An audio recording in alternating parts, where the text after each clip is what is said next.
the 17th century, a rough family of London cloth cutters called Beckford emigrated to the newly conquered colony of Jamaica to seek its fortune.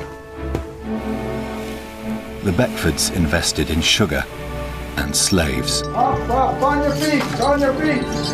Up, come on your feet. And within 4 generations became one of the richest families in England. They were the yuppies of their day, part of an emerging social class which aspired to become the new aristocracy. There was Beckford the planter, who wrote a unique handbook on how to run a sugar estate.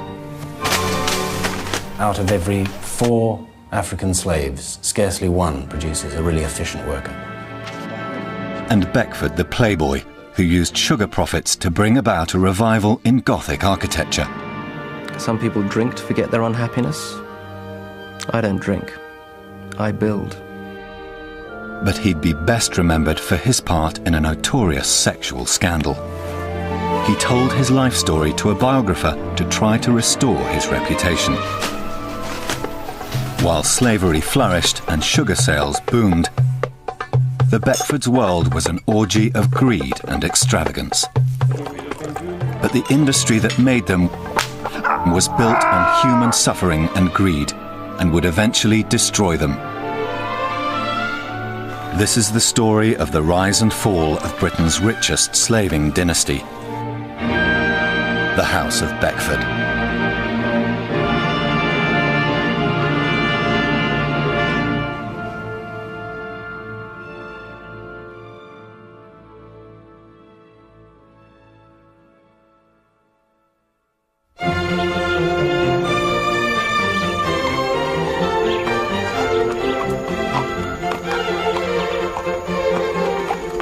In 1774, an English gentleman, William Beckford of Summerley, arrives in Jamaica with his wife to take over the family business. Hurry up!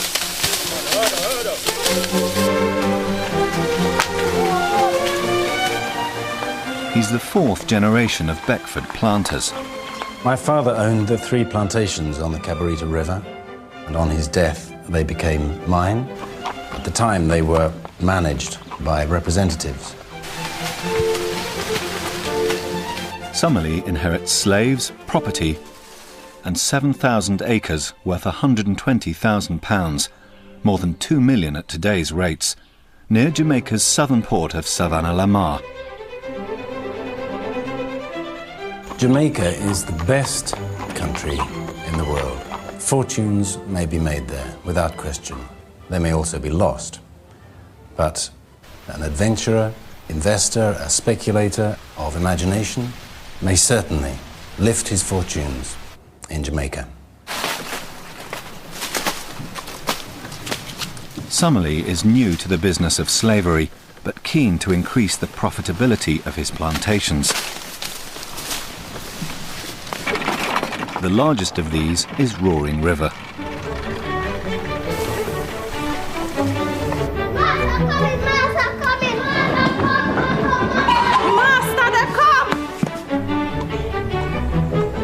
Pick up those. Come on, he's here now.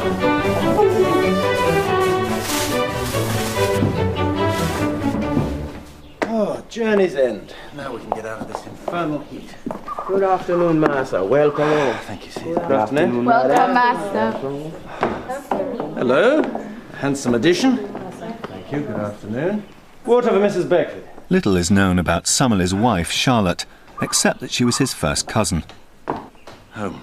Unusually for an Englishwoman, she's willing to brave the dangers of the tropics until they can return home with an even bigger fortune.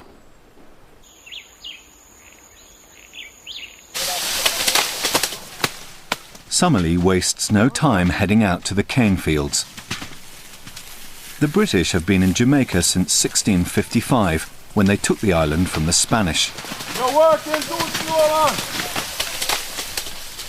It's now a colony, providing Britain and her American possessions with sugar. By Summerley's time, there are 700 plantations on the island. If the rain keeps away, we should have a very good crop. Hold up! And hurry up, though! For Summerley, African slave labour is the machinery of his plantation, ideally suited to the task. The climate in the West Indies is oppressive. The humidity for a European produces indolence and diminishes health, and ultimately the vigour of the mind. The Negro is constructed for exactly that climate. Their skin is thicker and able to withstand the heat. Like all planters, Summerlee sees slaves as mere workhorses rather than people. The light shining off the naked skin of the Negroes is a magnificent sight. The blades rise and fall like the violins of a well-conducted orchestra.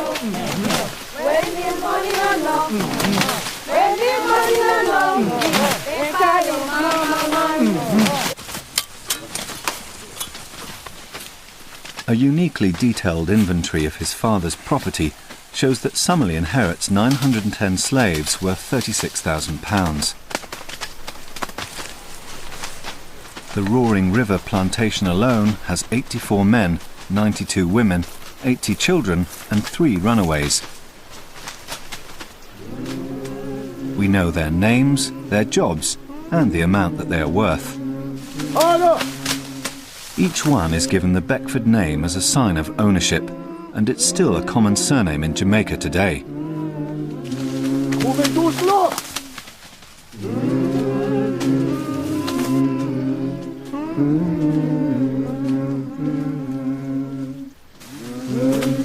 Moving too slow, man. Hurry up.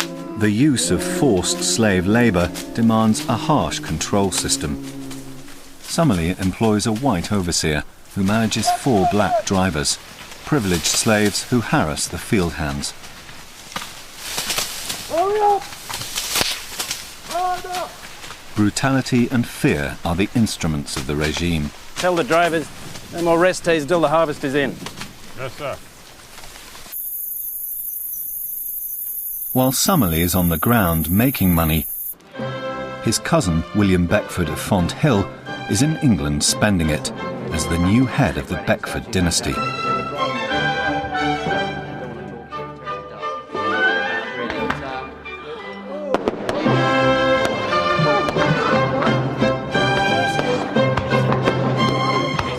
On the 29th of September 1781, William Beckford of Font Hill finally came of age. On his 21st birthday, he becomes the owner of 22 Jamaican plantations, bought or ruthlessly acquired by his ancestors. The property and wealth which he inherited was almost £1 million, with a further £100,000 a year in income.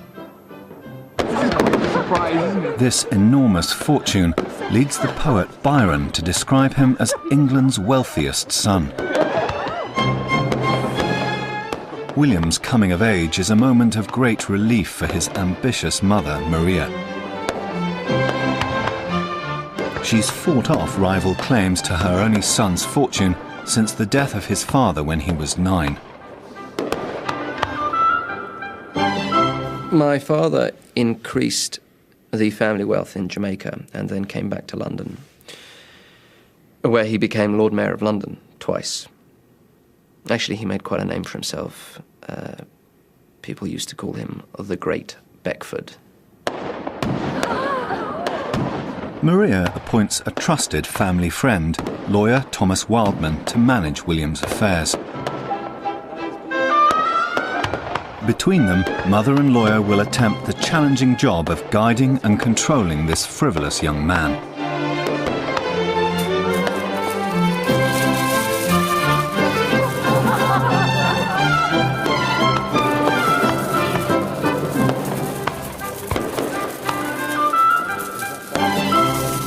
Oh, I was never good for anything in this life, but composing airs, building towers, and forming gardens.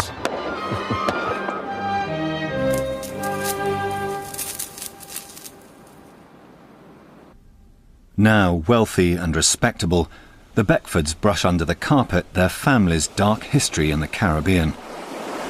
The island of Jamaica was the rendezvous for the most lawless and profligate adventurers who ever roamed the earth. The Beckford clan arrived in 1660 and set about making money. The Beckford ancestors were certainly colourful. The great-grandfather, Peter Beckford, was ruthless, unscrupulous, and violent.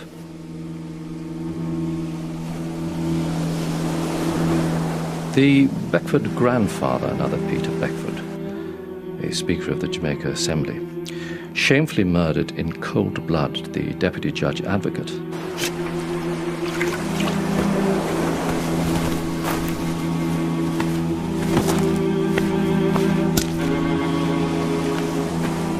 Despite his violence, he died in his own bed, reputed to be one of the richest subjects in Europe.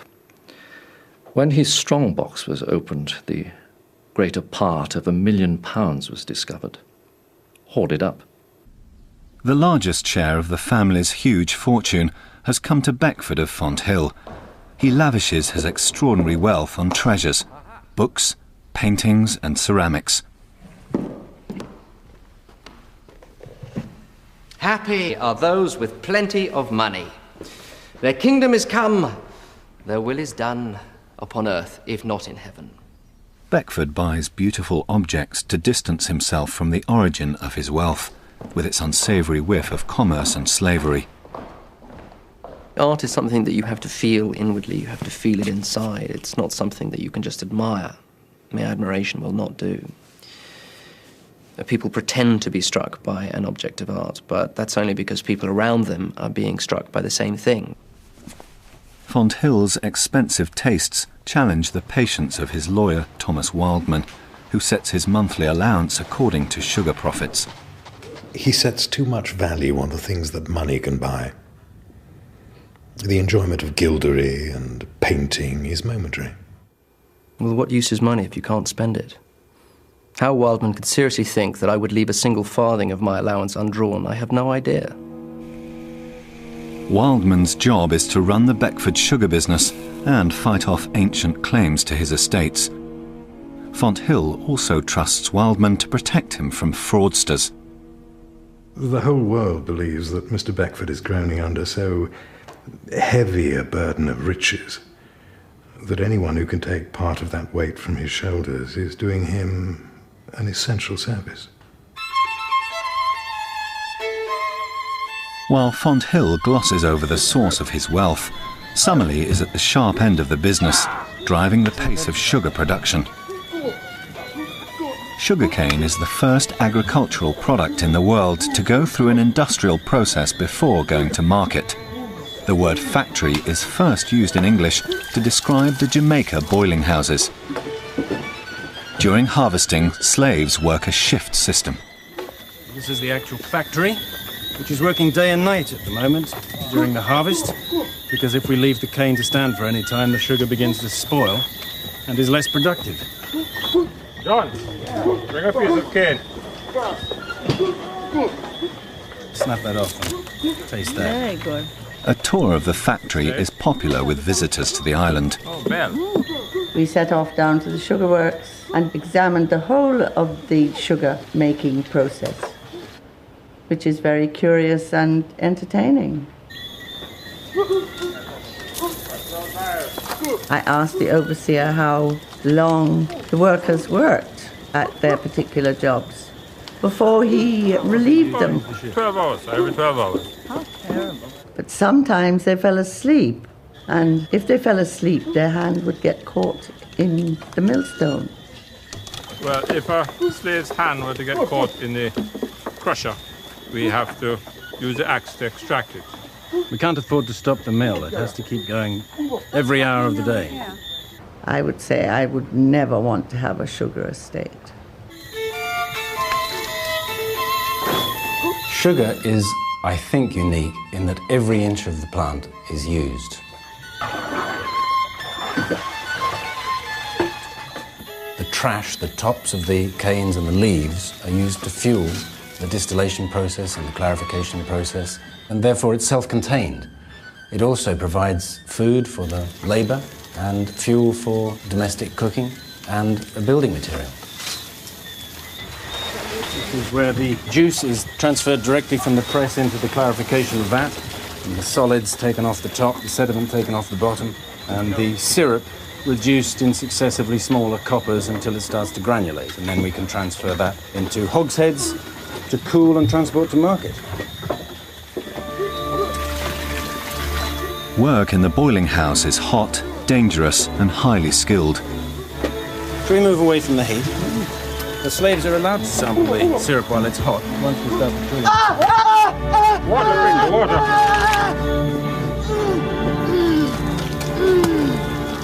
Get this man to the hospital.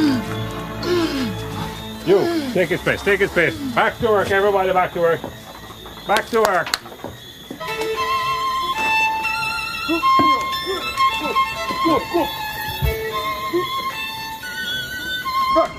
Each year, Summerley's plantations produce approximately 450 hogshead barrels of sugar and more than 200 large containers of the sugar byproduct, rum. He's one of hundreds of producers from across the Caribbean whose profits are fueling Britain's new imperial economy.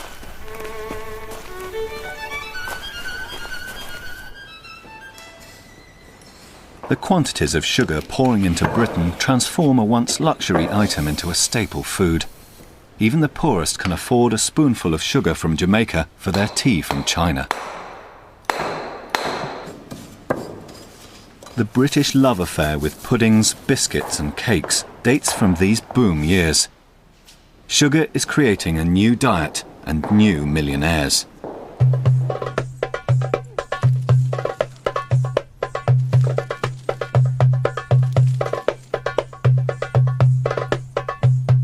Far from the sweat of his many Jamaican plantations, William Beckford of Fonthill spends lavishly on his artistic passions: music, architecture, writing, and all things Oriental.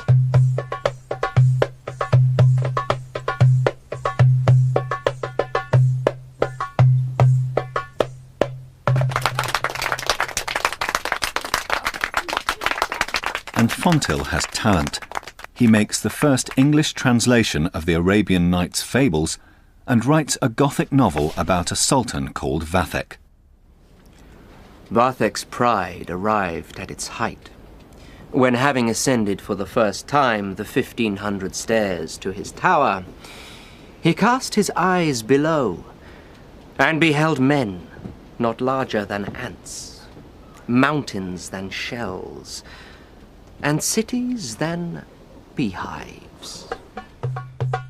Like the author, Vathek is a slave owner who enjoys the power of money.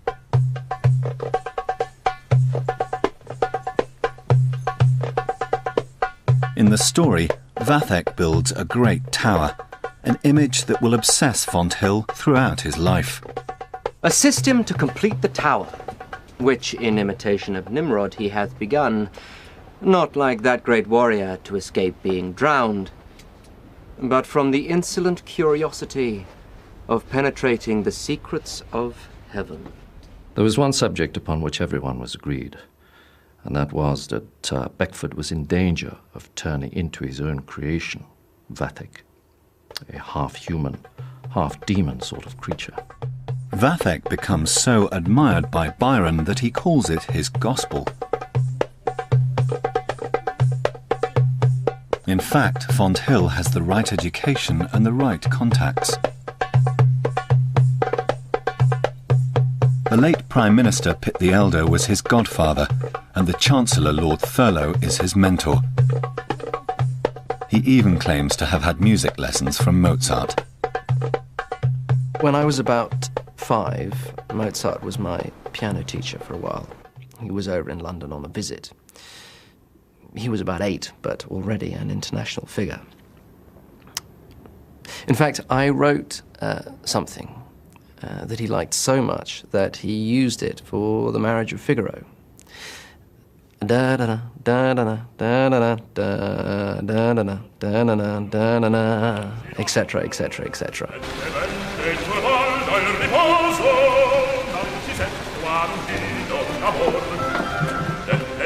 But it's the marriage of Fonthill that interests his mother. She selects a bride for him, the very suitable Lady Margaret Gordon.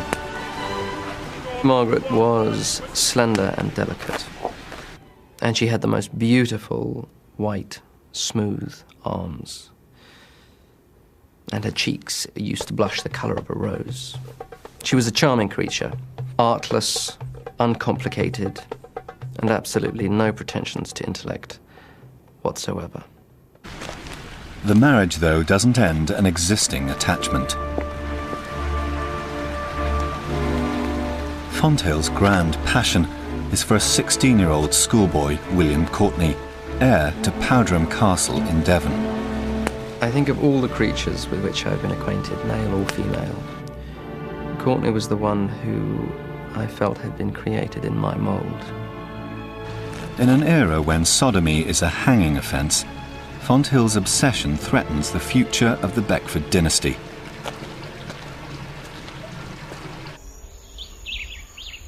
In Jamaica, his cousin Summerlee is trying to increase the Beckford profits by investing in new slaves.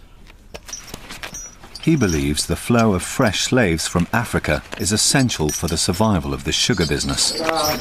If the African trade were stopped, the labour necessary to produce sugar would fall to those slaves who are already domesticated in Jamaica, who must therefore absorb an ever greater quantity of work, and their lives be shortened. During the 18th century, 820,000 West African men, women and children are transported to an early death in Jamaica.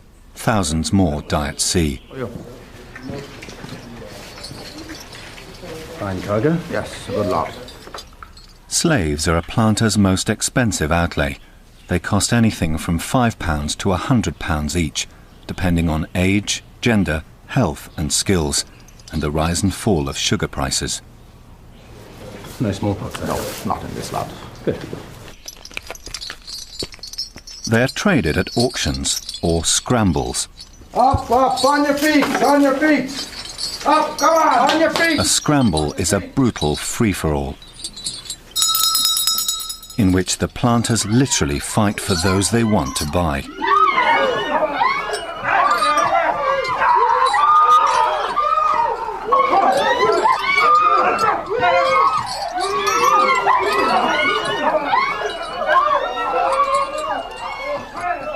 The Negroes from the more popular African countries are soon snapped up no matter what the expense. The more indifferent ones may only be sold by offering credit or reducing the price. They're the ones who are most likely to fall sick, even though when they left their homeland they were most probably healthy and strong. The indifferent ones are called refuse slaves. They are often abandoned in the streets to die.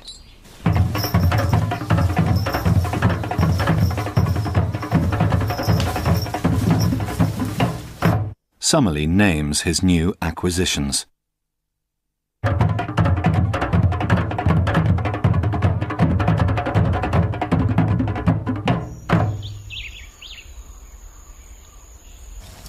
New slaves have to be broken in or seasoned into a life of slavery. Seasoning a new slave takes the best part of 4 or 5 months. And out of every 4 African slaves, scarcely one produces a really efficient worker. Slaves arriving from Africa must first be managed as if they were animals. They must be tamed before they can be treated as men. Almost a third of seasoned slaves die within the first 3 years, most from disease, overwork, or simply depression. The best slaves are the ones we breed on the plantations. They are born into the state of slavery and don't complain. Something in my heart, like a stream running down, makes me feel so. In his plantation handbook, Summerlee details his slaves' daily routine, comparing it favourably to the plight of English peasants. The sufferings of the slaves are usually exaggerated by those who are not acquainted at first hand with the life in Jamaica. Outside harvest time, they rarely worked in the field after sunset, which was never after 7. So from then until 6 the next morning, and every Sunday, their time was at their absolute command. Something running down. Self-sufficiency is encouraged, particularly when America's war for independence from Britain creates food blockades. The slaves have to grow their own food, and many go hungry.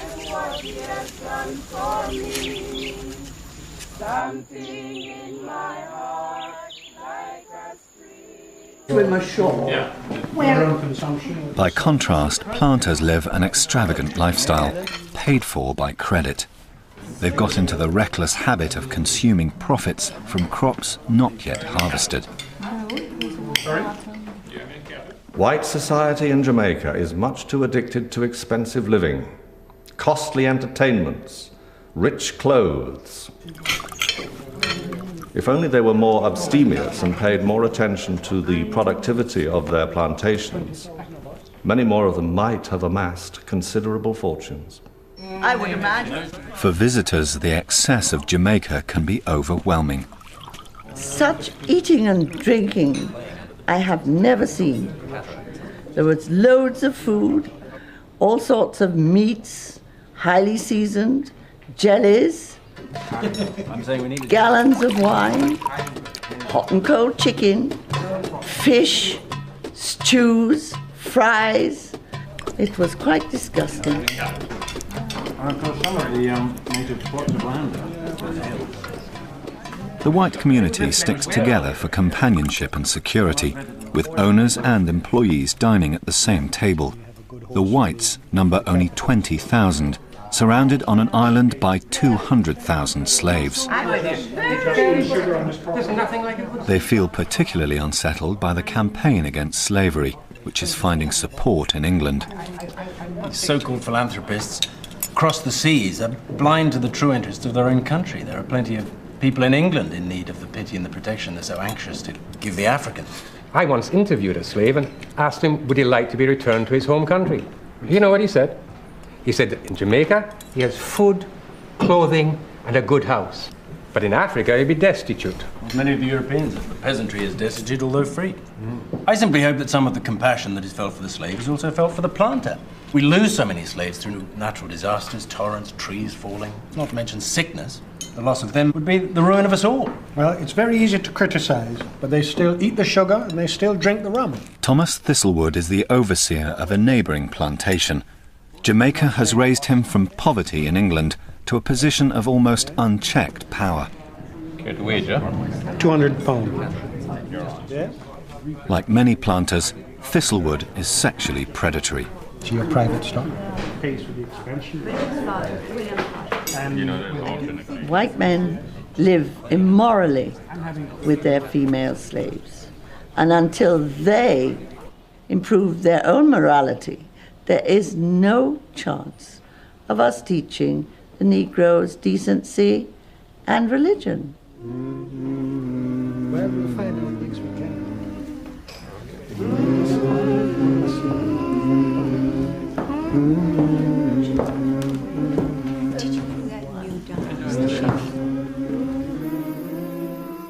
Whites of the Caribbean are subject to the same frailties as the rest of mankind. But they do have a natural interest in the other sex, which means that they are not always faithful husbands.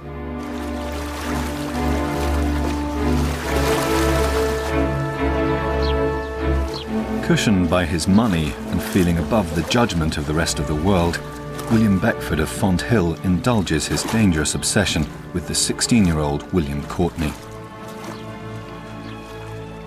When we first began to know each other, I had a strange feeling that somehow we'd known each other as friends in a previous existence. He has little idea of the high price he'll pay for his affair.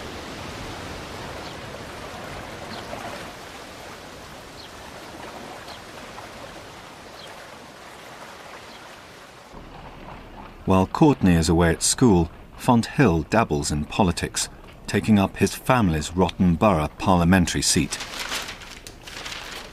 But he soon tires of the House of Commons. William Beckford wasn't cut out to be an actor in the great drama of politics. His abilities were unquestionable, But his mind was too expanded for the niggling details and double dealings of a political life. Instead, he sets his heart on a peerage and the title Lord Beckford of Fonthill. It will seal the family's rise from tradesmen to aristocrats. To the powerful influence of Chancellor Thurlow, it should be a formality, so the Royal College of Arms draws up a design. Young Beckford had a great interest in books of heraldry. His father's political fame didn't satisfy him, so he set out to find his ancestral honours on one side or the other, up to John of Gaunt. He was full of imagination. But while waiting for his peerage, Fonthill makes the mistake of writing letters, confiding his feelings for Courtney. Does he still really love me? Are the delightful days of Fonthill not yet elapsed from his memory? Does he still dwell with pleasure on the recollection of what passed in our subterranean apartment? And the letters fall into the wrong hands. Does he still dwell with pleasure on the recollection of what passed in our subterranean apartment? Lord Loughborough has just married into the Courtney family and has developed a loathing for Fonthill. On silken beds, in the glow of transparent curtains. The very suggestion of guilt is enough to ruin Beckford in the eyes of polite society. I'd rather my son went up to London, paraded around with half a dozen Covent Garden whores. That would have done more than anything else to remove suspicion. If the case ever comes to court, Fonthill could hang. Beckford's conduct was heedless, not to say childish. But his enemies are powerful. And he is, I believe, not barbarously treated by an ill-judging world. Fonthill blames Courtney for his predicament, and the spell is broken. A certain young person whom I once thought to have been my dearest friend, but proved himself the meanest traitor and blackest enemy. You may guess who pulled the strings. You're in very good health. Fonthill feels compelled to take his wife Margaret and baby daughter into exile on the continent. There's talk of Jamaica, but his wife is pregnant again and it's considered too dangerous.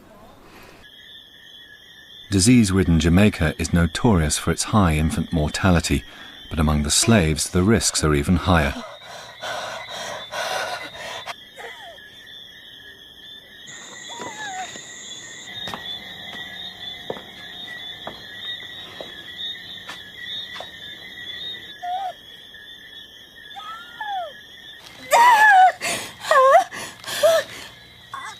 With their heavy workloads and meagre diets, 1 in 3 slave women miscarry or lose their babies. Although planters have an interest in keeping their slaves healthy, their prejudices get in the way. Their women are delivered of children with little or no labour, and they have no more need of midwives than a female orangutan or any other wild animal.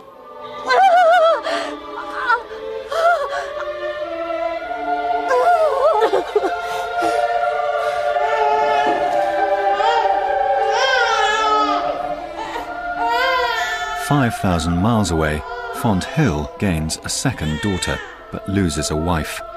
Margaret dies in childbirth. Fonthill's mother comes to visit him in exile in Europe and take his children into her care.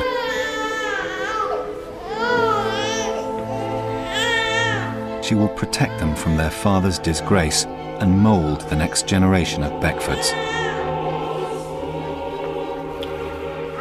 You do realise this is for the best?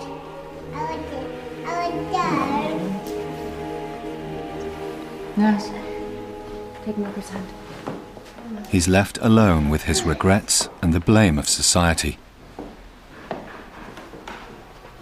An oracle might have said with truth, he will be rich and wealthy, the affectionate husband of the best of wives, the father of 2 lovely infants. And yet, An exile from his country. Shunned by his countrymen.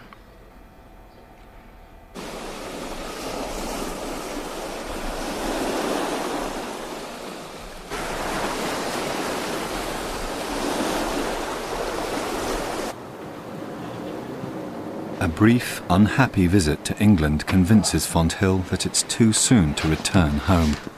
He is persuaded to sail for Jamaica.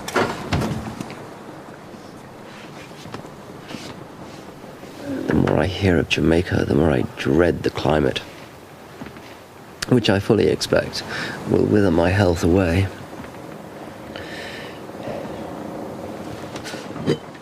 But Fonthill never reaches his sugar plantations because he jumps ship in Portugal.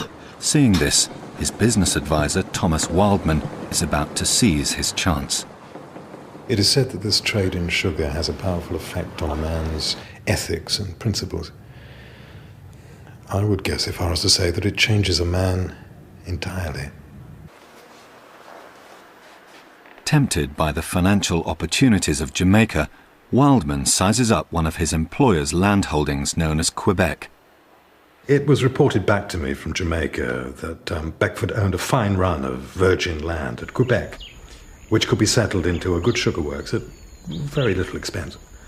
I asked Mr. Beckford if he would like to give me the land at Quebec. Of course, I described it somewhat differently. My dear William, there is a piece of wasteland in the corner of the island. Yes, that's it. So he very generously presented me with 1,200 acres and £5,000 to develop it. Wildman appoints his younger brother James to get the land cleared to grow sugarcane.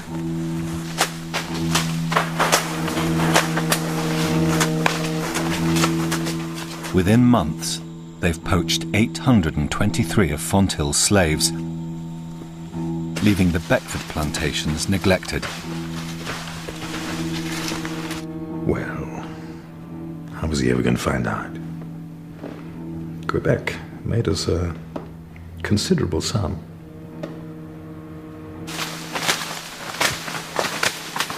Jamaica is infested with creditors and agents who work for their own profit and not for that of the planters. They'll lend him money and wish him well for a while, but they then commit every species of fraud and extortion. These men are no better than a flock of vultures.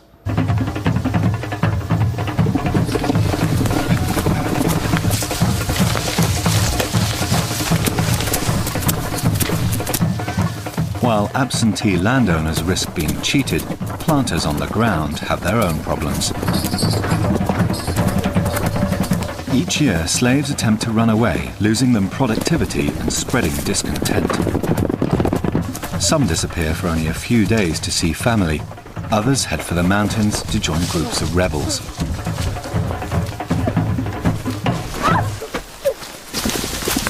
Stop! Don't move! Stay right there! You thought you could run from us! Secure those chains on there! Most runaways are captured or return. Either way, they're given harsh punishments to deter others. Sometimes the overseers add a sadistic twist of their own. Lime juice, for example, sharpens the sting of the whip. And although the legal limit is 39 strokes, 200 or even 300 lashes are not uncommon on remote plantations.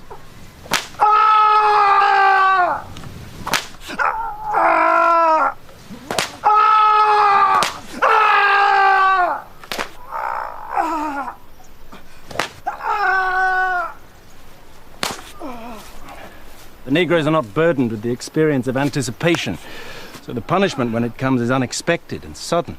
The sorrow fades with the pain.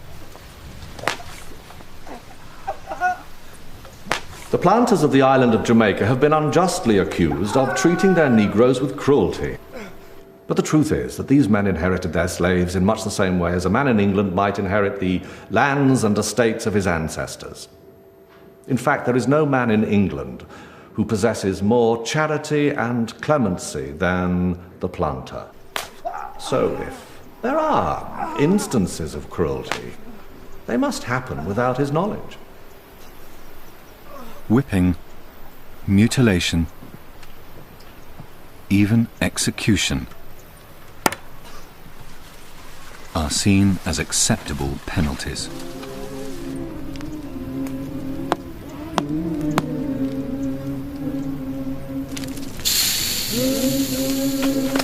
Hurry up! Master wants 100 pounds by noon!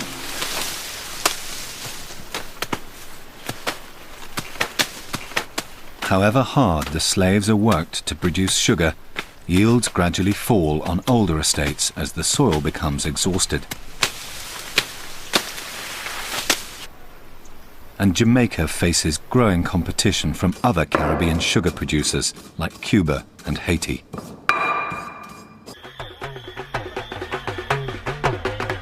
Summerlee finds that his profits are dropping while his costs are going up. A newly independent America no longer exports them cheap food and timber. There's a complicated system of debt and credit in the island. In fact, a man may not consider himself to be distinguished in Jamaica unless he's in debt. Summerlee extends his credit with his merchant, putting up his estates as collateral. Some planters, who find themselves unable to settle their overextended accounts, are almost reduced to being slaves. The merchant charges commission at 0.5%. 2.5% is added to all the produce he sells, and 2.5% is taken from sales and invoices. He also charges interest at 0.5% on what he loans, and the interest is added to the capital every year, making it bigger, with the result that the sugar is sold at a loss even before it arrives in England. Better by far for the planter to borrow from anyone, even at 6%, than from his merchant at 5%. Because once he becomes indebted to him, he becomes dependent. Possibly for life. Summerlee is now relying on a successful crop to reduce his debts.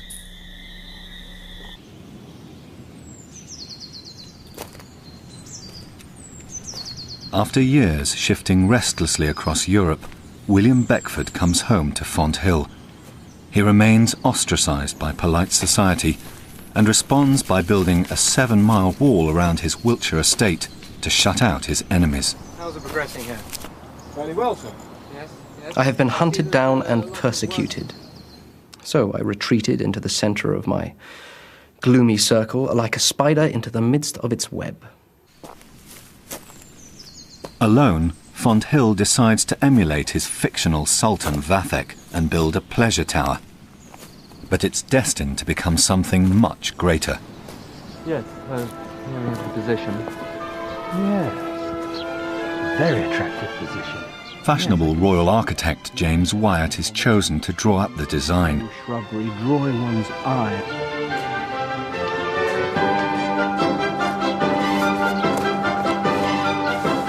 We are here, looking up the valley. Yes, we are here. The building shall be there. Fonthill turns his back on the classical style of the day in favour of the dramatic detail of medieval religious architecture, known as Gothic. And from those Gothic windows one will be able to look straight down the valley at the lake. He's inspired by his memories of the magnificent monastery of Batalha in Portugal and his brief flirtation with Catholicism. With each discussion, the design grows in ambition.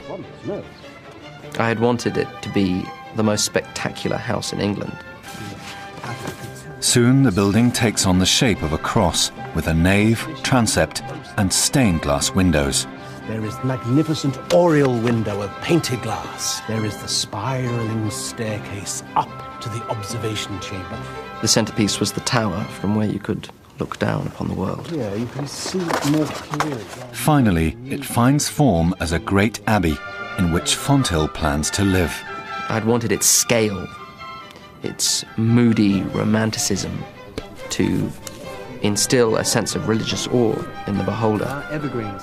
Yeah. Fonthill Abbey is destined to become one of the most influential buildings of its day, Perhaps to be raised as well around. a forerunner of the 19th century Gothic revival, paid for by slave profits.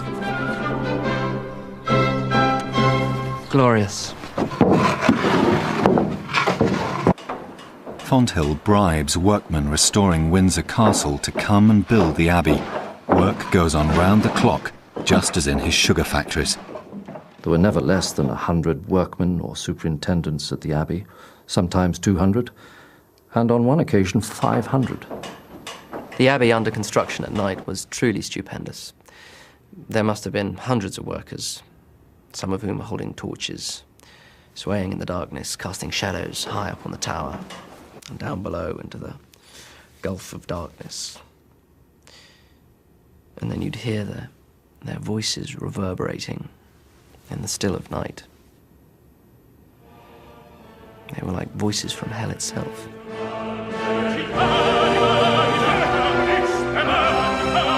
Fonthill's impatience pressures Wyatt to take shortcuts. The building rises swiftly above foundations that are insufficient for the final design. The revolutionary cement render washes off in the rain, and Wyatt is distracted by other projects at Salisbury Cathedral and Wilton House. I have had nothing for 3 weeks. It's impossible to finish anything. To finance the abbey, Fonthill begins selling off some assets. At the same time, his ancestors' sharp practices in Jamaica come back to haunt him. He became the victim of a series of lawsuits. In 1 year alone, they cost him £40,000. Despite this, he continued to build and furnish the abbey, buying paintings by Raphael, Poussin, Rembrandt, Dürer, Holbein, Rubens, Canaletto, and of course Leonardo. The more Fonthill overstretches himself, the more desperately he builds. Like the planters trying to shore up slavery, Fonthill shores up his monstrous tower. When funds are tight, he turns to Thomas Wildman for help. Beckford was so concerned with building the abbey at the greatest possible speed that he paid little or no attention to his own finances. He borrowed from me continuously and so never noticed that I lent him his own money and charged him the interest.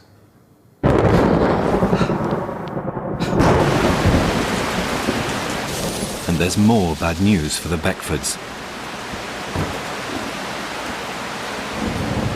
We have hurricane in the West Indies, which can ruin a crop very quickly, and in doing so ruin a planter.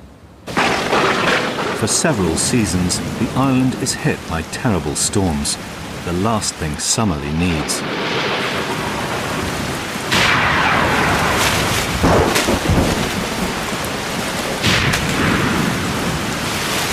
The wind from the south was as if all the winds of the world were blown through a single tube.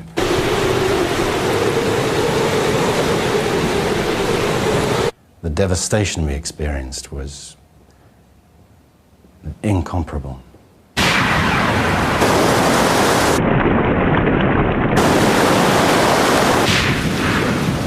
The hurricane sweeps away slave huts.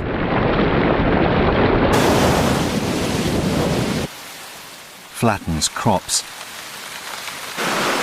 and tosses ships onto the land.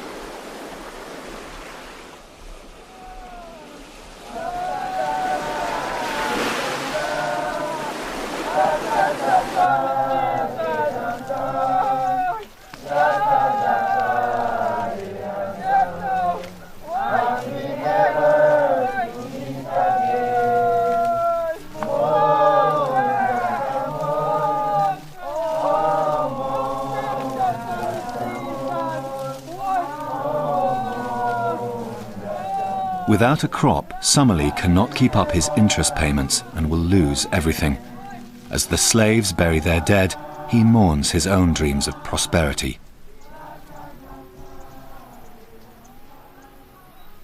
The wind has swept relentlessly through the plantation. In a single blast, reduced me to ruin.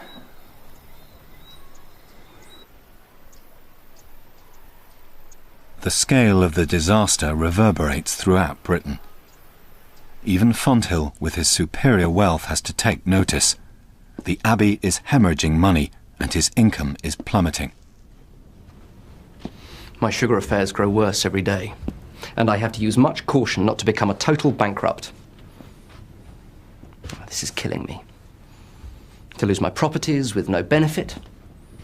I receive no income now from Jamaica at all, and I have 1,000 debts to pay. Fonthill sinks further into Wildman's power. Beckford was heavily in my debt, to the tune of £86,000. In return, I insisted on the use of his parliamentary seat, or said I would foreclose on his mortgages and plantations, and reduce or even stop his monthly allowance. So, that's how I became MP for Hindon.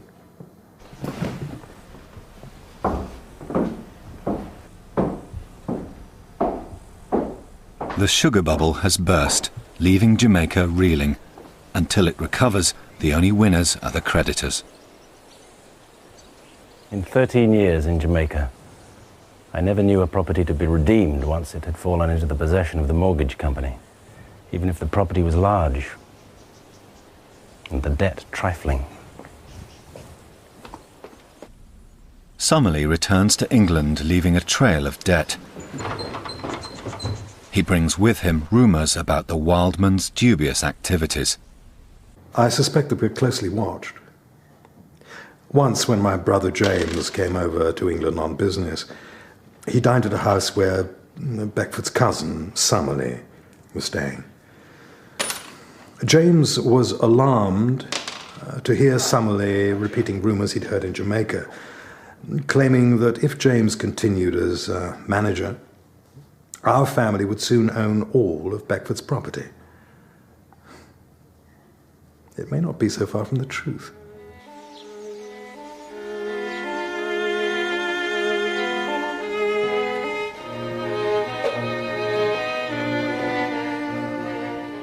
Unable to pay his debts, Summerlee is arrested and detained in prison, where he'll spend 4 years. Having left a country in which slavery is established by law, I come to one in which one may be imprisoned, unheard and untried. I find that a man, although born to freedom, may become a slave. He appeals to his cousin, Fonthill.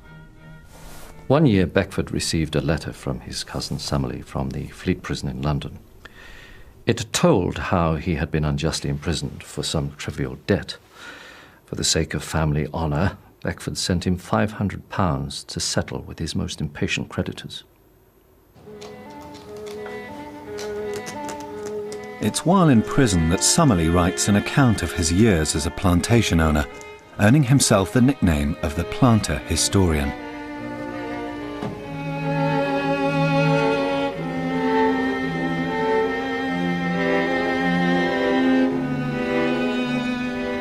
Fonthill, too, is enslaved by debts, but it's only after the sudden death of Thomas Wildman that he finds out how serious his situation is. Between this harpy and his 2 brothers, half my substance has been devoured. Fonthill is forced to give the Wildman family all but 2 of his remaining estates.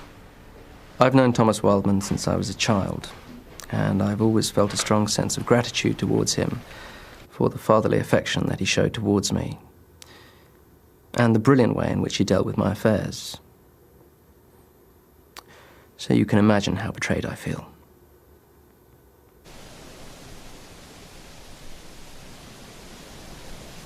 In desperation, Fonthill sells off many of his other assets so that he can finish the abbey once and for all. Oh, I am beginning to curse this abbey. After a month, I hope to be free from this cancer. It's destroying me.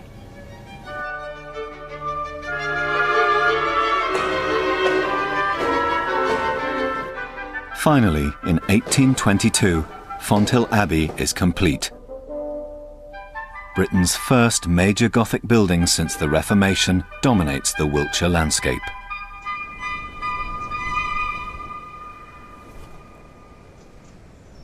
Despite the public excitement it generates, no one dares to visit its scandalous owner, and few are invited.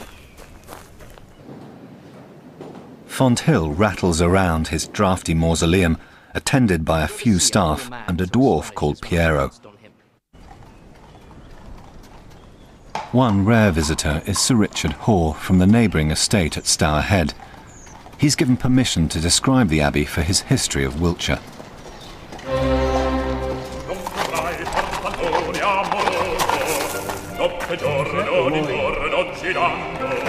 Good morning, Sir Richard.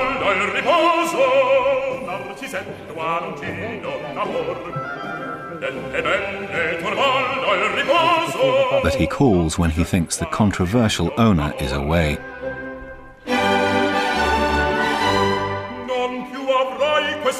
His guide is Piero, who's employed to make the abbey look even bigger.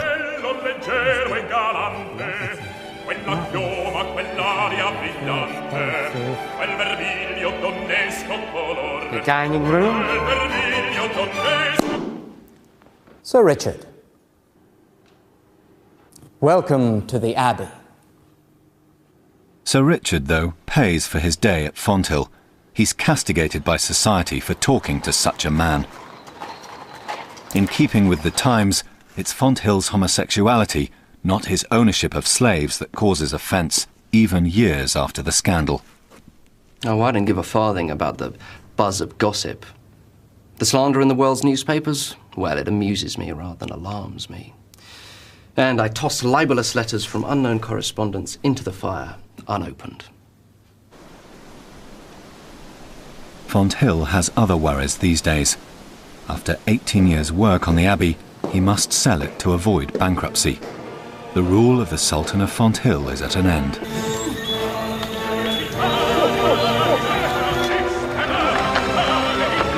The Beckfords rose from nowhere and made a fortune on the back of their slaves. But their notorious story came to an end, and the dynasty burned out in spectacular style.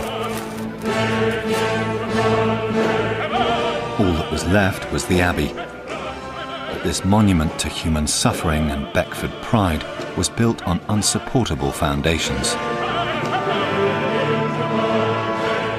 Just 3 years after it was sold, the tower came crashing down.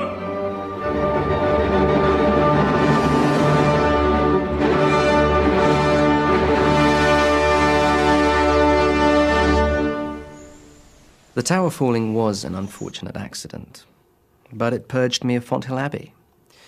I had been living with a sword of Damocles over my head. And I'm philosophical enough not to cry over something which was, after all, just a plaything. Fonthill's plaything cost £20 million at today's prices.